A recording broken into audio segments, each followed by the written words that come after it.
Hi, IDPians and fellow Igbarasnans, Baby Jessica or Baby J, okay, Maria Jessica Gonzaga, murang tuod ko ang ngaran, but you could call me Baby J. So, gusto ko i-continue ang video nga ginhimo ko about the, so this is video number 7. This is the continuation of what we could do, okay, to increase our immune system. Gusto ko nga amura i-focus natin tilad and proper use of the mask. So, remember nga ang COVID infection, ang anang has 3 phases, okay?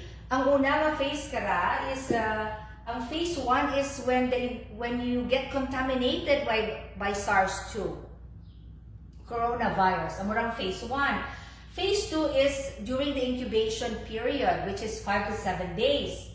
So gusto ko mamanan yung phases because sa phase 2 nga dya, ang rakil maubra natin to prevent us from going into phase 3. Phase 3 nga dya is you are sick, you're short of breath, and you need to be in the hospital. So remember, okay, nga 20% of patients will be admitted to the hospital because of severe shortness of breath, okay, because they need oxygen, they need ventilator. But 80% of us, will be mild or no symptoms at all, and we could just stay home for self-quarantine. So we need to focus on the 80%, okay? What we should do so that this 80% would not go to the hospital. When you go to the hospital, out of that 20% that goes to the hospital, 88% will die from COVID. So that's the really grim fact about COVID. Now, once nga nag-shortness of breath ikaw and you have all the cytokine storm that's happening inside your cell, you will die. So, focus kita. Hindi natin pag-i-focus sarili natin sa ambo ka sa 20% nga raa. We need to be positive, We need to focus on phase 2. 80% na mag-stay home. So, ano ang himuon natin? Para nga hindi kita come to the time when we are short of breath nga kinahanglan na admit kita. So, remember, na-explain ko in previous video, that my viral load, which is the external, which includes hand washing, okay? When you cough, you cover your mouth, and when you sneeze, and use of mask. So, I want you to know how to use the mask. You could use anything, okay? Nga mask cloth or this one, this is the regular surgical mask. Ang purpose ng mask nga is for you not to transmit. If ikaw carrier kang virus, hindi mo matransmit sa iba, pero protect ka nimo. Ang mask na dyan, masulid magyapon ang mga virus, they're very small. So, kung ibutang mo ang mask, kinanglan gina-cover mo ang nose kag ang mouth. Kasi kita ko ang mga tao, butang nanda mask ng darigya, butang nanda mask ng darigya, so it does not help you. So, amo gidya. Okay? Cover nose and mouth. And you only do that when there's a lot of people, nga sagwa ikaw, mawurkan mo ti kilala, ti kung sa pamilya mo, imaw mo, hindi mo kinanglan mag-mask. You need to show your face para makita nanda nga, kani ko gayang miyuhang. Importante ra. Even with your mask, you should be able to greet people. People need a friend. You need somebody that care for you. So even with the mask, nakita mo man nga mag-mask ako, you could still smile. See, when you smile underneath your mask, it could show into your eyes. So do that. Makita ka mo may ganyo friends you still talk to them. Okay? And you make an effort to talk to them. Kahit lang dyan mga tao, they're so scared and cowering, You need to talk to people. Kinahanglan natin, continue natin to be a close, close-knit family, magyapon. Bisan may COVID nga dyan, if we use the knowledge we know, we could still maintain nga nagakonek kita sa ating mga malam, sa ating mga tiya, sa ating iyo mga nga naga, especially if they live alone, we need to check on them. Ang sa cytokine load naman na part, okay, our internal, what we could do internally, you know, we sleep. So to help you sleep, importante you don't watch the news before you go to bed. Watching the news, when you wake up and going to bed, increase your stress. Okay? You could also drink chamomile tea, okay, or warm milk before you go to bed. Ay relieve ang imong ma-slow down ikaw kung nagainom ikaw warm milk, warm water, bisan warm water gani. Pero importante gid is breathing exercises. Ang breathing exercises nga dyan will help you control your stress, also increase your immune system and control your anxiety. So parang yan ang tawag ka dyan, you know, it's used by the Indians. Ang Indian nga Bombay, bakanti American Indian, ha? So what they do, you know, may phrenic nerve kita. So when you breathe, you know, control yung ang breathing mo, amo ka ang breathing mo, naga-increase ka ang imo nga cytokine, say man ananda nga you are in a fight-flight times nga sa imo lawas. So kinahanglan relax kita. So ang imo natin mag-relax is, so kung sa bed ka mo, syempre batang ka mo, you inhale, you count in your head 4 times. So count ka mo 4 times, you hold your breath for 4 times, okay? And then you exhale for 8 times sa imo isip. So this is what you do.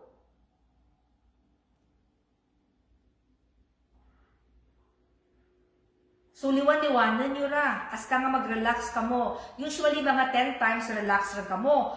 Kung anxious ka mo, you know, you could also do that. You don't need to be sleeping, to be doing that anytime throughout the day kung nag-anxious ka mo. Pero kung mayadan ka mo, you could increase the time where you could hold your breath. Instead nga 4 seconds, humuon mo nga 8. So 4 seconds on breathing in, either 4 seconds to 8 seconds to hold your breath, and then 8 seconds to exhale by pursed lip. So, 8 seconds ra. Ay, ma-relax gid ka mo kara, i-try nyo bala. Tapos, ang sarap nga gusto ko itunan nyo, how to initiate laughter. Kasi aura magtadigana, magbugtaw, pero akin, ang mga ginahimo ko in the morning, right? When I wake up, after I pray, I do this. So I take a deep breath, and then I do this, tapos, liwan-liwanan nyo. Hasta nga, makadlaw ka mo sa sarili nyo, tutuod o kadlaw nyo. Every time you laugh, it increase your immune system. So, amura style ko, pero hindi nyo palimuon kung sa rako tawo man. Ay, masi abindaw daw, buang ikaw, makadlaw-kadlaw ikaw, you do it in your house. Okay? So, amura way to initiate laughter. So, ang heart, remember, ang condition ka mo lang, na ano ko rin kaninyo sa previous video that, you know, stop smoking, stay away from people who are smoking, don't burn your garbage, okay? Ang smoke from the burning of the garbage is really bad for your lungs. It's worse than smoke. Tapos ang heart natin, paano natin Paano natin imuon nga heart healthy kita? You know, let go kung anong mga gisakitan nyo buot sa isang katao. You know, you're not hurting them, you're hurting yourself. Kung ano man mga hurt and pain you, offer it to God. You know, God will heal you. Amurakan nga kung ano, you know, kung kadabot mo sa isang katao, you pray for that person. It's very hard to do it. Una, nabudlay-budlay pero kung bala mo Ginoo, man ako nabudlayan ako, but I'm offering it to you. You know, heal my heart.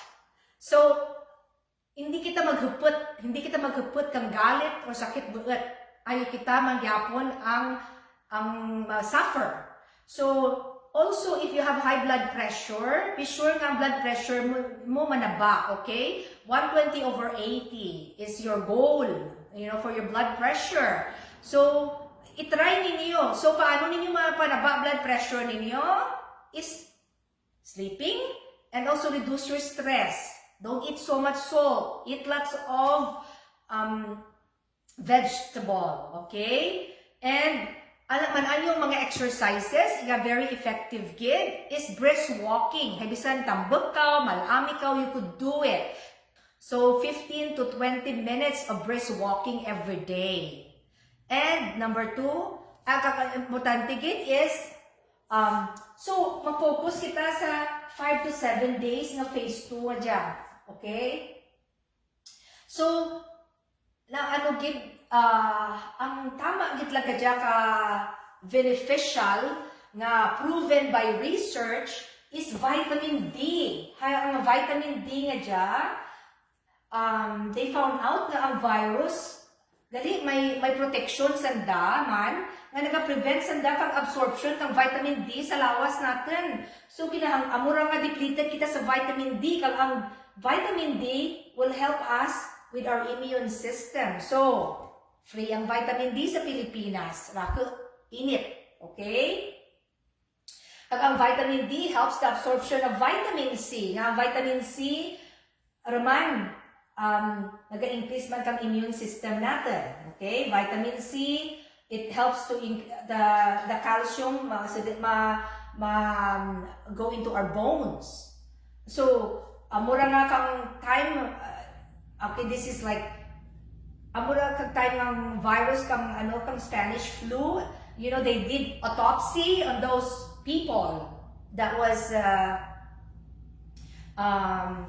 that died from the Spanish flu. They found out nga those people are deficient in vitamin D and vitamin C because may mga rickets handa mga bones shows that they have rickets. And also, that's why they found out nga ang vitamin D very important gid to combat the virus, any form of virus. Zinc vitamin, ang zinc na dyan is very little we need. Pero mabugal ninyo dyan, either you take a vitamins, a zinc supplement, but the best gid is from food. Akin nagabilib gid ako that food is our medicine. Whatever we put in our body, that really what would come out also. So, focus ka mo sa kaon timayad nga pagkaon. Hindi nyo pagsaglit poison ang ating lawas. Kung may mga men na progesterone na low, they need to have a progesterone therapy. The lower immune system mo kung naba ang progesterone mo. So kung sa phase 2, when we are having fever, ang fever is 100.4 or higher. Kung lower than that, hindi ka mo mag-inom Tylenol or ibuprofen because you need the heat, you need the fever to combat the virus. Okay? Kag ang sarapa nga imuhon ninyo kung mag-agwa kita, pero kinahanglan naga-mask kita. Kag kung nagapanaw ka mo sa kalye, nakita nyo may sugata ka mo hindi nyo kilala, go to the other side. As much distancing you could do, but you could go out, okay? Especially on daytime. Kag i-follow magyapon ninyo kung ano gintunan ninyo kang previous nga video, okay? Gusto ko kung 60 kilos ka mo, inam ka mo tirakit na tubig, hydration. So, kung 60 kilos, 2 liters of water, aside from the other beverage na imnon ninyo. So, kung hanggad ka mo, siyempre mas rakit man tubig imnon ninyo, kag kung lamang kainit, rakit man tubig imnon ninyo. Kung before ka mo brisk walking outside, I need you to drink 8 ounces of water. Kinanglan hydrate yung sarili nyo, kay lamang kainit sa Pilipinas. So, I hope nga naintindihan ninyo, practice ninyo ang pagkadlaw, okay? Kag breathing exercises para ma-improve natin ang lung and heart condition natin and boost our immune system. So, remember, ibarasnan kita, kaya natin dyan, okay? Bye!